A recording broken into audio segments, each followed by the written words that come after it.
नमस्कार, आप देख रहे हैं जनता टीवी और मैं हूं आपके साथ मनीषा सिंह। बात करेंगे देवभूमि की। उत्तराखंड में प्रधानमंत्री नरेंद्र मोदी की अध्यक्षता वाली केंद्रीय कैबिनेट के आर्थिक मामलों की समिति ने कुमाऊं में जमरानी डैम बनाने को अंतिम मंजूरी दे दी है और अब इस प्रोजेक्ट की सभी बाधाएं दूर हो गई हैं। आपको बता दें कि इस बहुप्रतीक्षित जमरानी बांध के लिए सीएम धामी ने प्रधानमंत्री से कई बार मुलाकात की थी और पिछले 3 दशक से भी ज्यादा समय से मशक्कत चल रही थी। आज कहीं जाकर नतीजा सामने आया है और ये बांध काठगोदाम से 10 किलोमीटर ऊपर की ओर गोला नदी पर बनेगा। वहीं इसके लिए मुख्यमंत्री पुष्कर सिंह धामी ने प्रधानमंत्री नरेंद्र मोदी का आभार जताते हुए कहा कि बांध परियोजना के निर्माण का रास्ता साफ होने से हल्द्वानी और आसपास के क्षेत्र में पेयजल और सिंचाई की समस्या का हल हो जाएगा।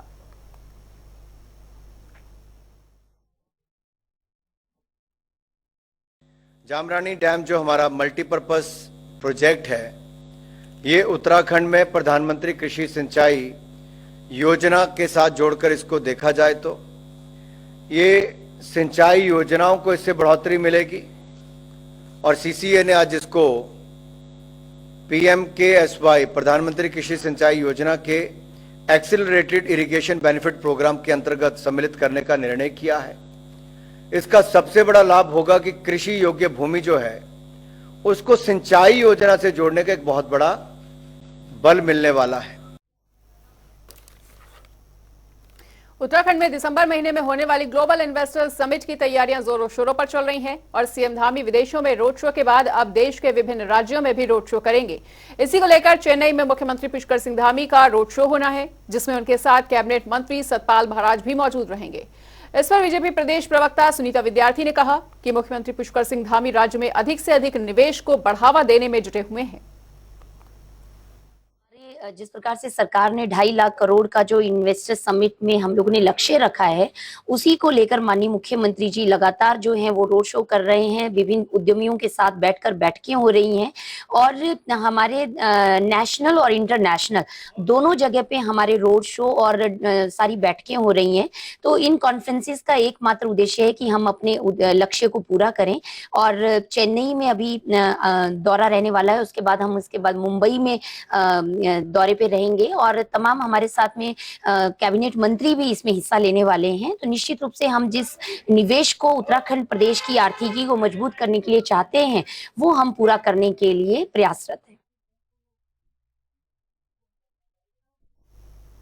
इंडिया अलायंस के नेता लगातार 2024 में उत्तराखंड लोकसभा चुनाव में जीत के दावे कर रहे हैं और बीजेपी और एनडीए गठबंधन को धराशायी करने की बात कर रहे हैं। लेकिन इंडिया अलायंस की राजनीतिक मायने अन्य राज्यों में काफी हद तक उलट नजर आ रहे हैं, जिस कारण अलायंस कमजोर पड़ता अब नजर आ रहा है। ऐसे में 2024 की नया कैसे पार होगी, इसे जानने के लिए देखिए हमारी खास रिपोर्ट। उत्तराखंड की राजनीतिक जमीन अन्य राज्यों से किस तरह अलग है, इसकी बानगी इस बात से देखी जा सकती है कि यहाँ होने वाले आगामी लोकसभा चुनाव में इंडिया अलायंस में शामिल राजनीतिक दल अपनी चुनावी रणनीति और राजनीतिक विचारधाराओं को साफ ही नहीं कर पा रहे हैं। एक तरफ इंडिया गठबंधन सत्तासीन पार्टी बीजेपी को जड़ से उखाड़ फेंकने का दावा करता है, तो दूसरी तरफ इसी अलायंस में शामिल राजनीतिक दल एक दूसरे के खिलाफ चुनाव लड़ बैठते हैं और नतीजतन दोनों की हार होती है। ऐसी तमाम राजनीतिक उठापटक के बीच बीजेपी चुटकियां लेती नजर आ रही है। मुझे लगता है जहां तक अलायंस चलने वाला नहीं है, इसमें हर एक महत्वाकांक्षी है और आपस में इनका कोई संवाद ठीक से होता नहीं है। अभी आपने 2 दिन पहले देखा अखिलेश जी ने क्या कुछ कहा कांग्रेस और राहुल के बारे में, ममता जी क्या कहती हैं। इस प्रकार इनका सबका आपस में कोई सामंजस्य होना नहीं है। कहने का गठबंधन है लेकिन गांठों वाला गठबंधन है। जो विभिन्न विचारों के लोग हैं, विभिन्न सोच के लोग हैं, वो सब भारतीय जनता पार्टी के भय से एकत्र हुए हैं। जो INDIA का इन्होंने एक अलायंस बनाया है, वो अलायंस केवल भय के कारण पैदा हुआ है, क्योंकि हमेशा जितने भी ये दल आपस में मिले हैं, ये आज तक हमेशा आपस में एक दूसरे के खिलाफ लड़ते हुए आए हैं। तो निश्चित रूप से इस चुनाव में भी भले ही भय के कारण ये इकट्ठे हुए हैं, लेकिन सीटों के बंटवारे में, चुनाव के वक्त में बार बार इनके आपस में जो मतभेद हैं, जो इनके बीच की लड़ाई है, वो बार बार सामने देखने को मिलेगी। 2024 के लोकसभा चुनाव में बेहद ही कम वक्त बचा है। ऐसे में दो बड़े राजनीतिक गठबंधन एक दूसरे से चुनावी जोर आजमाइश की तैयारी में है। एक ओर एनडीए में कुल 36 पार्टियां शामिल हैं, दूसरी ओर इंडिया गठबंधन को 26 विपक्षी दलों का समर्थन है। इसके बावजूद भी इंडिया अलायंस में शामिल दलों को इलेक्शन फाइटिंग विजन स्पष्ट नजर नहीं आ रहा। 2024 के लोकसभा चुनाव के लिए आम आदमी पार्टी उत्तराखंड में पूरी तरह से तैयार है। अगर पार्टी को 5 सीट पर चुनाव लड़ना पड़ा तो 5 सीट पर कौन कौन लोग मजबूत दावेदार हैं उनका चिन्हीकरण करने के साथ साथ संगठन के गठन की नए सिरे से प्रक्रिया शुरू कर दी गई है और बहुत जल्दी पार्टी के संगठन के गठन की प्रक्रिया पूरी होने के बाद पार्टी मैदान में लोकसभा चुनाव की तैयारियों में मजबूती से दिखाई देगी। अगर हम इंडिया गठबंधन के साथ लड़ते हैं उस दशा में उम्मीद की जा रही कि 2 सीटों पर पार्टी मजबूती से चुनाव लड़ेगी।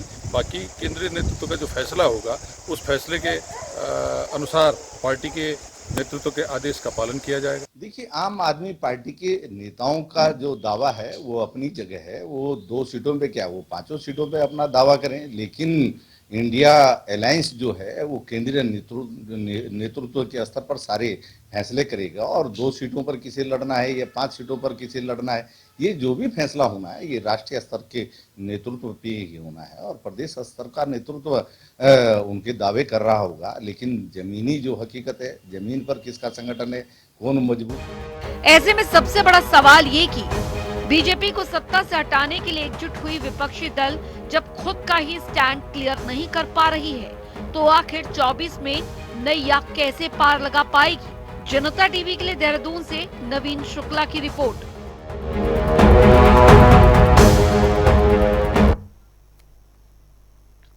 उत्तराखंड महिला सशक्तिकरण एवं बाल विकास विभाग को आबकारी विभाग से मिले 8 करोड़ रुपए के बेहतर प्रबंधन के लिए विभागीय मंत्री रेखा आर्या ने महत्वपूर्ण बैठक की है और बैठक में सभी अधिकारी भी मौजूद रहे।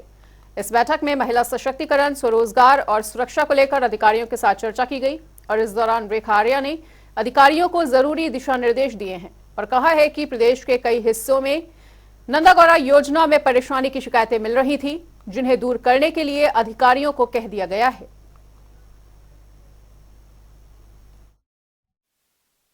आज WCD की बैठक प्लस महिला कल्याण की बैठक में जहां जनपद स्तर के हमारे जिला कार्यक्रम अधिकारी भी वर्चुअली जुड़े हुए थे।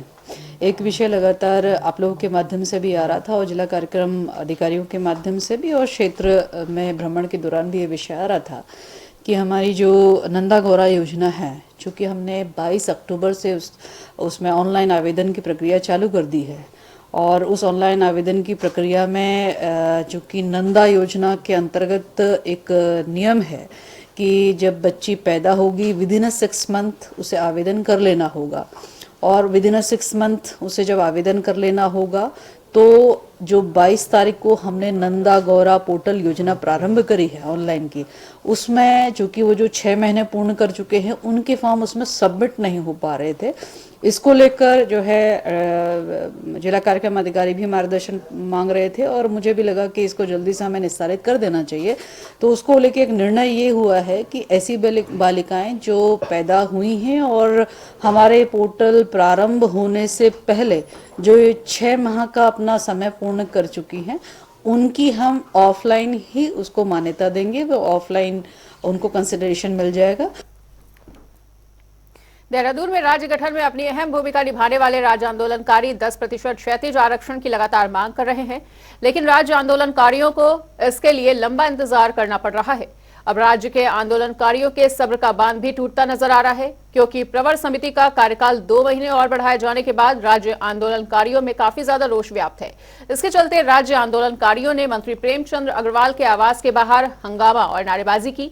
वहीं राज्य आंदोलनकारी प्रदीप कुकरेती ने कहा कि जिस प्रकार से प्रवर समिति की बैठकें हो रही हैं और उसमें कोई निर्णय नहीं लिया जा रहा, उससे राज्य आंदोलनकारी के बीच काफी ज्यादा नाराजगी व्याप्त है। वहीं विधानसभा अध्यक्ष ऋतु खंडूरी भूषण ने कहा कि वे राज्य आंदोलनकारियों से निवेदन कर रही हैं कि राज्य आंदोलनकारी जिस प्रकार का अमेंडमेंट चाहते हैं वो अवश्य पूरा होगा। सरकार ने कहा है तो निश्चित तौर पर ये जिस तरह का अमेंडमेंट चाहते हैं, जिस तरह के चेंजेस चाहते हैं, वो अवश्य होंगे। और इस चीज़ को सरकार ने खुद समझा, खुद देखा और ये निर्णय लिया कि हम इसकी जो लैंग्वेज है या जो उसमें लिखा गया है उसको दोबारा से एक बार पढ़ के उसको इस तरह से करें कि ज़्यादा से ज़्यादा हमारे आंदोलनकारियों को रिजर्वेशन मिल पाए। तो हो सकता है थोड़ा सा डिले हो रहा है, लेकिन बिल्कुल निश्चिंत रहें।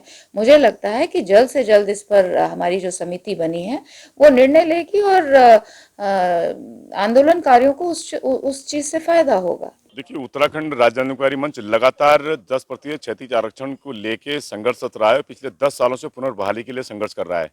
जिस प्रकार से जो गैर सैंड से उप समिति से लेके उसके बाद कैबिनेट होती है, विधानसभा सत्र होता है, प्रवर समिति बनाई जाती है, उसकी 1 बैठक होती है, 2 बैठक होती है और तीसरी बैठक के लिए फिर 2 महीने का।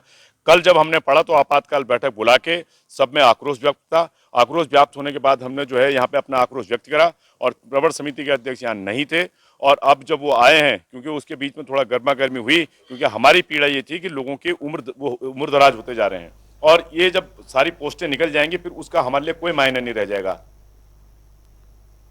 देहरादून में अगले 20 दिन त्योहारी सीजन के बीच कई तरह के वीवीआईपी और वीआईपी दौरे प्रस्तावित हैं। ऐसे में उत्तराखंड दिवस समेत कई बड़े कार्यक्रमों का आयोजन किया जाएगा। इसी बीच राष्ट्रपति और उपराष्ट्रपति का देहरादून दौरा भी प्रस्तावित है और गौरतलब है कि उपराष्ट्रपति जगदीप धनखड़ 27 अक्टूबर को देहरादून आ रहे हैं और इसी दिन पुलिस लाइन में Uttarakhand police wives welfare association का 3 दिवसीय मेला भी शुरू हो रहा है, जहां 28 अक्टूबर को सीएम धामी भी शिरकत करेंगे और इस दौरान करवा चौथ और दिवाली जैसे बड़े त्योहार भी हैं। इन तमाम मुख्य कार्यक्रमों को लेकर भाजपा की ओर से क्या कुछ तैयारियां हैं, भाजपा के प्रदेश महामंत्री आदित्य कोठारी ने इससे जुड़ी तमाम जानकारियों को मीडिया के साथ साझा किया। देश के प्रधानमंत्री आदरणीय नरेंद्र मोदी जी का उत्तराखंड से विशेष लगाव है। यहाँ के विकास पर उनकी लगातार नज़र है और हम लोग सभी सौभाग्यशाली हैं कि उत्तराखंड में गंगोत्री धाम है, बद्रीनाथ जी हैं, केदारनाथ जी हैं, यमुनोत्री जी हैं और इसके कारण देश भर से ही नहीं बल्कि विदेशों से भी लाखों पर्यटक, धार्मिक आस्था जिनकी है, वो लोग यहाँ वर्ष भर में दर्शन करने के लिए आते हैं और इन धार्मिक स्थलों पर प्रधानमंत्री जी का विशेष इन पे निगाह है और इनके विकास के लिए, इनमें सुविधाएं बढ़ाने के लिए प्रधानमंत्री जी विशेष प्रयास कर रहे हैं। उधर हल्द्वानी में नहर कवरिंग का काम काफी धीमी गति से चल रहा है और मुख्यमंत्री और कमिश्नर कुमाऊं के निरीक्षण के बाद भी काम में तेजी नहीं आ पाई है। नहर कवरिंग मामले में अब फिर से पीडब्ल्यूडी, सिंचाई विभाग और राजस्व विभाग ने संयुक्त रूप से दोबारा बारीकी से निरीक्षण किया है और विभागों ने संयुक्त रूप से स्थलीय निरीक्षण कर अतिक्रमण की जद में आ रहे भवनों और दुकानों पर लाल निशान लगाए हैं।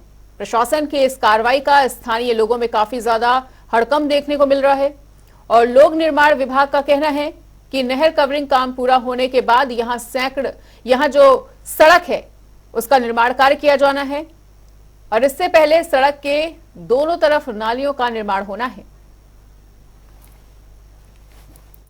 ये एसबीआई नहर कवरिंग का प्रोजेक्ट है। इस पर सिंचाई विभाग द्वारा नहर कवरिंग का कार्य कर लिया गया है। अब इसके बाद हम लोगों को मतलब लोक निर्माण विभाग को सड़क का निर्माण करना है। सड़क के निर्माण से पूर्व इसमें नाली का निर्माण किया जाना आवश्यक है, क्योंकि इसमें पानी की समस्या बताते हैं। तो हम जो कार्यस्थल पर हम ये देख रहे हैं कि राइट साइड में तो नाली है, इसमें हम उसी को बेस बनाते हुए इसको बड़ा कर रहे हैं। लेकिन इसमें अगर आप दाईं ओर मतलब बाईं ओर देखेंगे तो इसमें इस नाली बनाने के लिए जगह उपलब्ध नहीं है। तो हमारा जो है राजस्व विभाग की से हम लोगों ने निवेदन किया था कि इस पर अभिलेखों के हिसाब से चिन्हीकरण कर लिया जाए। तो आज जॉइंटली जो है सिंचाई विभाग के अधिशासी अभियंता और उनकी टीम थी और मैं और हमारी पीडब्ल्यूडी की टीम थी, राजस्व विभाग से नायब तहसीलदार साहब और पटवारी जी ये लोग भी आए हुए हैं। इस पर डिमार्केशन का काम हो रहा है और उसी के हिसाब से फिर हम लोग नाली का निर्माण करेंगे और फिर हम उसके बाद सड़क का निर्माण भी करेंगे।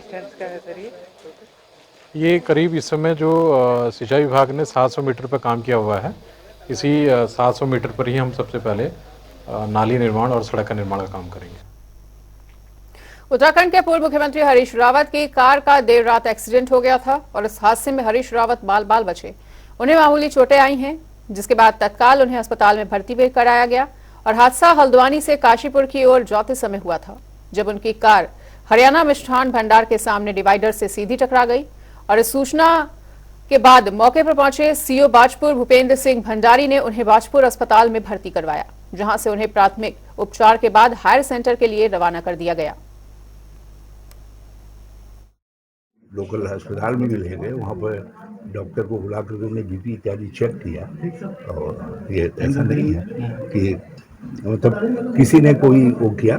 मैं बल्कि लोकल लोगों को बहुत धन्यवाद देता हूँ कि उन्होंने जितनी चिंता और जितनी व्यग्रता दिखाई, सब गाड़ी लेकर के यहाँ तक लाने के लिए भी कुछ लोग आ गए। फिर हमारे सानी जोशी जी के इनके हैरी कई लोग आ गए थे रात को भी, तो इन लोगों ने ठीक, बाकी ठीक है। ज़रा अब होता है तो बड़े ऐसे हादसे में भगवान की कृपा है कि बाकी नुकसान नहीं हुआ, ज़रा छाती में और कमर में, टांगों में, यहाँ गर्दन के जोड़ों में, इन सब में बहुत ज़बरदस्त पेन है। हरिद्वार से कानपुर जाने वाली गंगा नदी का आज रात से 20 दिनों के लिए काम बंद रहेगा। वहीं स्नान और पूजा के लिए हर की पैड़ी पर पानी छोड़ा जाएगा। ये आज से जो है और 11 नवंबर की मध्यरात्रि तक रहेगी। ये 20 दिन के लिए टोटल हमारी जो नहर होगी वो बड़ा बैराज से बंद की जाएगी। कितने जनपद इससे प्रभावित? इसमें हमारे उत्तर प्रदेश के 16 जनपद हैं जो इससे मतलब सिंचाई की जाती है। ये जो गंगा नहर है हरिद्वार से कहाँ तक प्रभावित है? ये गंगा नहर। और इसी के साथ हम लोग कर लेते हैं 2 मिनट में 10 बड़ी खबरों का। नवंबर में उत्तराखंड आ सकती हैं राष्ट्रपति द्रौपदी मुर्मू। राज्य स्थापना दिवस कार्यक्रम में होंगे शामिल, तैयारियों में जुटा प्रशासन। पिथौरागढ़ हादसे में 5 लोगों की हुई है मौत। सीएम धामी ने एक्स पर पोस्ट कर जताया है दुख, दिवंगत आत्माओं की शांति के लिए की है प्रार्थना। ग्लोबल इन्वेस्टर समिट को लेकर तैयारियां तेज। सीएम धामी चेन्नई में करेंगे रोड शो। बीजेपी प्रवक्ता सुनीता विद्यार्थी का बयान आया है सामने, कहा सीएम राज्य में निवेश को दे रहे हैं लगातार बढ़ावा। एमपी में चुनाव के बीच बीजेपी के राष्ट्रीय महासचिव पहुंचे उत्तराखंड। केदार और बद्रीनाथ धाम में किए दर्शन, बाबा का लिया आशीर्वाद। देहरादून में बीजेपी का मेरी माटी मेरा देश अभियान, 28 अक्टूबर को होगा कार्यक्रम। सीएम धामी होंगे शामिल। देहरादून में राज्य आंदोलनकारियों में रोष। प्रेमचंद अग्रवाल के आवास पर दिया धरना। राज्य आंदोलनकारी 10% आरक्षण की मांग करते हुए आ रहे हैं नजर। बद्रीनाथ धाम में कड़ाके की ठंड, ठंड के बावजूद श्रद्धालुओं में भारी उत्साह। अभी तक 16 लाख से ज्यादा श्रद्धालु कर चुके हैं दर्शन। हरिद्वार में सहायक अध्यापक से मारपीट करने का वीडियो वायरल, राह चलते लोगों ने बनाया वीडियो। जान से मारने की मिली धमकी। रुड़की में वाल्मीकि जयंती के नाम पर चंदा लेने वालों को किया गया है गिरफ्तार। नकदी और रसीद बुक बरामद। परिवार पालन के लिए चुना ठगी का रास्ता। देहरादून में एसटीएफ की बड़ी सफलता, दुष्कर्म का आरोपी फरार, न्यायालय में किया जाएगा पेश।